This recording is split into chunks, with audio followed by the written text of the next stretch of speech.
ನಡಿ ಈಗ ಶುರು ಮಾಡೋಣ.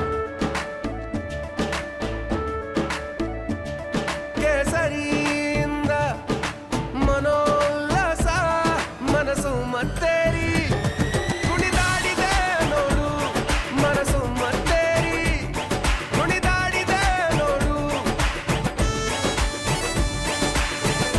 ಕ್ಷಣ ಕ್ಷಣವೂ ಆಚರಿಸಿ ಕೇಸರಿ ಹಬ್ಬ. ವಿಮಲ್ ಬಾಯಲ್ಲಿ ಹೇಳಿ ಕೇಸರಿ. ಸಿಸಿಬಿ ಅಧಿಕಾರಿಗಳು ಭಾನುವಾರ ಬೆಂಗಳೂರು ಹೊರವಲಯದಲ್ಲಿ ರೇವ್ ಪಾರ್ಟಿ ನಡೆಯಬೇಕಾದ್ರೆ ದಾಳಿಯನ್ನ ಮಾಡಿದ್ರು. ಆ ಸಂದರ್ಭದಲ್ಲಿ ತೆಲುಗು ನಟಿ ಹೇಮಾ ಇದ್ದಿದ್ದು ಕನ್ಫರ್ಮ್ ಆಗಿತ್ತು. ತಾನಿಲ್ಲ ಅಂತೇಳಿ ಹೈಡ್ರಾಮಾವನ್ನ ಮಾಡಿದ್ರು.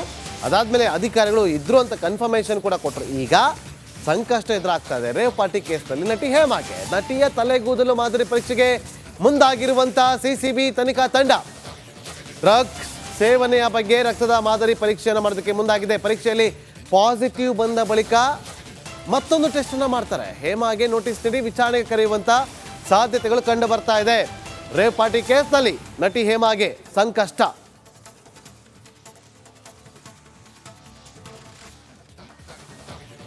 ಡ್ರಾಮಾ ಹೇಮಾಗೆ. ಯಾಕೆ ಡ್ರಾಮಾ ಅಂತ ನೋಡಿ, ಅಲ್ಲಿ ರೇವ್ ಪಾರ್ಟಿ ನಡೀತಾ ಇತ್ತು. ರೇವ್ ಪಾರ್ಟಿನ ಗಿದ್ರು. ವಿಚಾರ ಗೊತ್ತಾದಾಗ ಮಾಧ್ಯಮಗಳಲ್ಲಿ ಹೇಮಾ ಇದ್ರು ತೆಲುಗು ನಟಿ, ಹೇಮಾ ಇದ್ರು ತೆಲುಗು ನಟಿ ಅಂತ ಸುದ್ದಿ ಬರ್ತಾ ಇತ್ತು. ಆದರೆ ಇವರು ನಾನು ವಾಶ್ರೂಮ್ಗೆ ಹೋಗಬೇಕು, ಅರ್ಜೆಂಟ್ ಆಗಿದೆ ಅಂತ ಹೇಳಿ ಸಿಸಿಬಿ ಅವರಿಗೆ ಹತ್ರ ರಿಕ್ವೆಸ್ಟ್ ಮಾಡಿಕೊಂಡು ಹೋಗಿ ಮೊಬೈಲ್ ಕಳೆದೋಗಿದೆ, ಎಲ್ಲೋ ಬಿಟ್ಬಿಟ್ಟಿದ್ದೀನಿ, ನೀವೇ ಹುಡುಕೊಡಿ ಅಂತೇಳಿ ಹುಡುಸ್ಕೊಂಡು ತಗೊಂಡು ಹೋಗಿ ಅಲ್ಲಿ ವಿಡಿಯೋ ಮಾಡ್ತಾರೆ. ನಾನು ಎಲ್ಲೂ ಹೋಗಿಲ್ಲ, ಇಲ್ಲೇ ಇದ್ದೀನಿ, ಎಂಜಾಯ್ ಮಾಡ್ತಾ ಇದ್ದೀನಿ, ನಾನು ಪಾರ್ಟಿಗೆ ಹೋಗಿ ಭಾಗವಹಿಸಿಲ್ಲ, ಎಲ್ಲ ಫೇಕ್ ನ್ಯೂಸ್, ಎಲ್ಲ ನನಗೆ ಫೋನ್ ಮಾಡ್ತಾವ್ರೆ ಅಂತೆಲ್ಲ ಹೇಳಿದ್ರು. ಆಮೇಲೆ ಗೊತ್ತಾಗಿದ್ದು ಅಸಲಿ ಬಣ್ಣ ಗೊತ್ತಾಗಿದ್ದು ಆಮೇಲೆ. ಅವ್ರು ಅಲ್ಲೇ ಇದ್ದು ಫಾರ್ಮಲ್ಲೇ ಇದ್ದು ಎಲ್ಲೋ ಒಂದು ಮರದ ಮುಂದೆಗಡೆ ನಿಂತ್ಕೊಂಡು ಮಾಡ್ಬಿಟ್ರೆ ನಂಬಿಡ್ತಾರೆ ಅಂತೇಳಿ. ಮಾಧ್ಯಮದವ್ರು ನೀವೇನೇ ಹೇಳಿಕೆ ಕೊಟ್ಟರು ಕೂಡ ಅಫಿಷಿಯಲಿ ಕನ್ಫರ್ಮೇಷನ್ ತೊಗೊತಾರೆ, ನೀವು ಇದ್ರೋ ಇಲ್ವೋ ಅಂತೇಳಿ. ಅಫಿಷಿಯಲ್ಗಳು ಕೂಡ ಅಧಿಕಾರಿಗಳು ಕೂಡ ಅದಕ್ಕೆ ಬಗ್ಗೆ ಸಂಬಂಧಪಟ್ಟಂತೆ ಮಾಹಿತಿಯನ್ನು ಕೊಡ್ತಾರೆ. ಇಲ್ಲಿ ಈಗ ಅವ್ರಿಗೆ ಸಂಕಷ್ಟ ಎದುರಾಗುತ್ತೆ ಅಂತ ಹೇಳಲಾಗ್ತಾ ಇದೆ.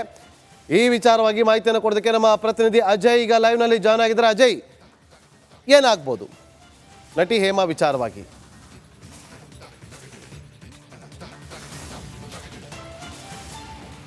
ಖಂಡಿತವಾಗ್ಲೂ ನಾಗೇಂದ್ರ ಬಾಬು, ಈಗಾಗಲೇ ಅಂದರೆ ಸೋಮವಾರ 100ಕ್ಕೂ ಹೆಚ್ಚು ಜನರ ಒಂದು ಮೆಡಿಕಲ್ ಟೆಸ್ಟನ್ನು ಕೂಡ ಆಗಲೇ ಮಾಡಲಾಗಿರುವಂಥದ್ದು. ಅದರಲ್ಲೂ ಕೂಡ ಈಗ ಮೆಡಿಕಲ್ ಟೆಸ್ಟ್ಗೋಸ್ಕರ ಕೂಡ ಸಿಸಿಬಿ ಪೊಲೀಸರು ಕೂಡ ಕಾಯ್ತಾ ಇರುವಂಥದ್ದು. ಇಲ್ಲಿ ನಟಿ ಹೇಮಾಗೂ ಕೂಡ ಸಂಕಷ್ಟ ಆಗುವಂತಹ ಎಲ್ಲ ಸಾಧ್ಯತೆಗಳು ಕೂಡ ಇರುತ್ತೆ. ಯಾಕಂದರೆ ನಾನೊಂದು ಉದಾಹರಣೆ ಕೊಡೋದಾದರೆ, ಕನ್ನಡದಲ್ಲೇ ಮೇರು ನಟಿಯರು ಅಂತ ಅನ್ಸ್ಕೊಂಡಂಥವ್ರು ಕೂಡ ಈ ಒಂದು ವಿಚಾರವಾಗಿ ಡ್ರಗ್ಸ್ ವಿಚಾರವಾಗಿ ಜೈಲು ಪಾಲಾಗಿ 1 ವರ್ಷಗಳ ಕಾಲ ಇದ್ದು ಬಂದಿದ್ದ ಉದಾಹರಣೆ ಕೂಡ ಇರುವಂಥದ್ದು. ಸೊ ಹೀಗಾಗಿ ಈ ಒಂದು ಹೇಮಾ ಕೇಸ್ನಲ್ಲೂ ಕೂಡ ಅವರೊಂದು ವೇಳೆ ಆ ಡ್ರಗ್ಸ್ ಅನ್ನ ತಗೊಂಡಿದ್ದೆ ಆದಲ್ಲಿ ಅವರನ್ನ ಈಗಾಗಲೇ ಒಂದು ಮೆಡಿಕಲ್ ಟೆಸ್ಟ್ ಕೂಡ ಆಗಿರುವಂಥದ್ದು. ಆ ನಂತರ ಈಗ ಅವರ ಒಂದು ಮೆಡಿಕಲ್ ಟೆಸ್ಟ್ ಬಂದ ನಂತರದಲ್ಲಿ ಅವರಿಗೆ ಮತ್ತೆ ನೋಟಿಸ್ ಕೊಟ್ಟು ಕರೆಸುವಂಥ ಎಲ್ಲ ಸಾಧ್ಯತೆಗಳು ಕೂಡ ಇರುತ್ತೆ.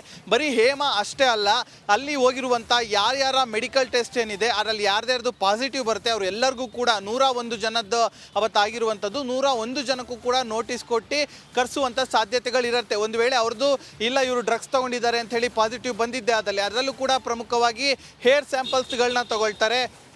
ಹೇರ್ ಸ್ಯಾಂಪಲ್ಸಲ್ಲಿ ನೀವು ಎಷ್ಟು 1 ವರ್ಷದ ಅಥವಾ 6 ತಿಂಗಳ ಅವಧಿಯಲ್ಲಿ ಏನಾದರೂ ಡ್ರಗ್ಸ್ ಸೇವನೆ ಮಾಡಿದರೆ ಅದು ಕೂಡ ದೃಢೀಕರಣ ಕೊಡುತ್ತೆ. ಹೇರ್ ಸ್ಯಾಂಪಲ್, ಹೇರ್ ಫಾಲಿನಿಕ್ ಅಂತ ಹೇಳಿ ಕೂಡ ಅದನ್ನು ಕರೀತಾರೆ. ಸೊ ಹೀಗಾಗಿ ಅದಕ್ಕೂ ಕೂಡ ಸಿಸಿಬಿ ಪೊಲೀಸರು ಮುಂದಾಕೋದಕ್ಕೂ ಕೂಡ ಈಗಾಗಲೇ ಹಿರಿಯ ಅಧಿಕಾರಿಗಳಿಂದ ಈಗಾಗಲೇ ಸೂಚನೆ ಕೂಡ ಸಿಕ್ಕಿರುವಂಥದ್ದು. ಇದರ ಜೊತೆಗೆ ಇಲ್ಲಿ ಬರೀ ಅವರ ಸೇವನೆ ಅಷ್ಟೇ ಅಲ್ಲ, ಯಾರ್ಯಾರು ಇಲ್ಲಿ ಸಪ್ಲೈ ಮಾಡ್ತಿದ್ರು ಅನ್ನೋದ್ರ ಬಗ್ಗೆ ಕೂಡ ಅಲ್ಲಿ ತನಿಖೆ ಕೂಡ ಮಾಡಲಾಗುತ್ತೆ. ಯಾಕಂತಂದರೆ ಇಲ್ಲಿ ಇವ್ರಿಗೆ ಮಾತ್ರ ಇಲ್ಲಿ ಸಪ್ಲೈ ಮಾಡ್ತಾ ಇದ್ದಾರೆ ಅಥವಾ ದೊಡ್ಡ ಮಟ್ಟದಲ್ಲಿ ಏನಾದ್ರು ಜಾಲ ಇದೆಯಾ, ಇದು ಬೇರೆ ರಾಜ್ಯ ರಾಜ್ಯ ಅಥವಾ ಬೇರೆ ವಿದೇಶದಿಂದ ಏನಾದ್ರು ಬರ್ತಾ ಇದೆಯಾ, ಈ ರೀತಿಯಾದಂಥ ಡ್ರಗ್ಸ್ ಅನ್ನೋದ್ರ ಬಗ್ಗೆ ಕೂಡ ಒಂದು ಇನ್ಫಾರ್ಮೇಶನ್ ಅಥವಾ ಮಾಹಿತಿ ಬೇಕಾಗುತ್ತೆ. ಸೊ ಹೀಗಾಗಿ ಈ ರೀತಿಯಾಗೂ ಕೂಡ ಈ ಆ್ಯಂಗಲ್ ಅಲ್ಲೂ ಕೂಡ ಈಗಾಗಲೇ ಸಿಸಿಬಿ ಪೊಲೀಸರು ಕೂಡ ತನಿಖೆ ಕೂಡ ಮುಂದಾಗಿರುವಂಥದ್ದು. ಬಹುತೇಕ ಹೇಮಾ ಸೇರಿದಂತೆ ಎಲ್ಲರಿಗೂ ಕೂಡ ಸಂಕಷ್ಟ ಆಗುವಂಥ ಎಲ್ಲ ಸಾಧ್ಯತೆಗಳು ಕೂಡ ದಟ್ಟವಾಗಿರುವಂಥದ್ದು. Nagendra Babu. Okay, thank you Ajay ನಿಮ್ಮೆಲ್ಲ ಮಾಹಿತಿಗಾಗಿ.